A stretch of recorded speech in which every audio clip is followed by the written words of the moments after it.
নিজের বাড়ি? এটা আমাদের নিজের বাড়ি, চালের বাড়িটা। उनका घर ওটা আমার দেওরের বাড়ি, ওটা আমার দেওরের বাড়ি, মানে আর এটা আমাদের বাড়ি।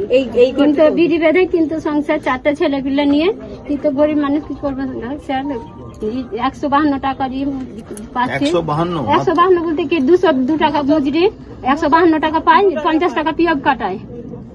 ঠিক আছে, হ্যাঁ পিএফ কাটায়। পিএফ এর কোনো সুবিধা দেয়? পিএফ এর সুবিধা বলতে কি ওখান থেকে পাই, সুবিধা সপ্তাহে কাটায়, 50 টাকা করে লোন টোন পাই না স্যার, কিন্তু ওখান থেকে পাই না। আবার স্যার এখানে কি একটা সমস্যা, ধরেন আমার 10 বছর না হলে পেনশনের আওতায় আসে না, তখন হয়তো 5 বছর আমার টাকা প্রয়োজন, আমি বাড়ি করব, মেয়ের বিয়ে দিব, তখন আমি যে ওখান থেকে যে সুবিধাটা পাবো সেই সুবিধাটা আমি পাই না। তখন আমাকে বলে মহাজনে যে আপনি পিএফটা পুরোটাই তুলে নেন, কিন্তু আমি ওখান থেকে কিছু টাকা রেখে আমি তুলতে পারবো সেই সুবিধাটা। মানে আমরা বোনেদের বোঝাই বা বোনেদের বলি, ওখানে বলি, ওনারা সেই জিনিসটা বুঝতে চাইছেন না।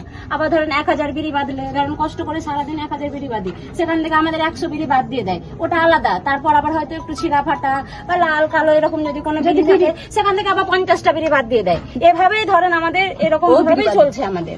তো আপনারা ডেইলি কত বিড়ি বাঁধো আর তারপরে কত বিড়ি বাঁধো? ওকে বিড়ি বাঁধি 500-600 এরকম, যদি ছেলে পিলে নিয়ে, 4টা ছেলে পিলে নিয়ে কি আমি ওর মধ্যে আপনি জানেন কি 50-75 তো বাদই চলে যায়। ওদের পাশে বাদ তো লাগে, দেখুন 400 ঠিক না, 400 आपको रिसिप्ट मिलती है पीएफ की? पीएफ की रिसिप्ट नहीं है? আবার মেসেজ আসে, এত বড় বইটা, এত বড় বই अपने पास रख लेते পিওবের বই দিয়েছে, কিন্তু বইটাতে কিন্তু লিখে দেয়, পিওবের খাতায় লিখে দেয় কি কতটা পিওব বইটা কাটলো। আছে দিদি? বইটা আছে। দেখাও দেখাও। मदर इंडिया कंपनी का नाम पता है हमको। मदर इंडिया, मदर ही साफ हो रहा है। इंडिया तो साफ हो ही रहा है, मदर ही साफ। এই দেখুন পিএফ, এরকম পিএফ আমরা জীবনে দেখিনি বা শুনিও নি। আমরা লেবার খরচা নেই, ওদের থেকে দিয়ে সংসারটাকে মেকআপ করি।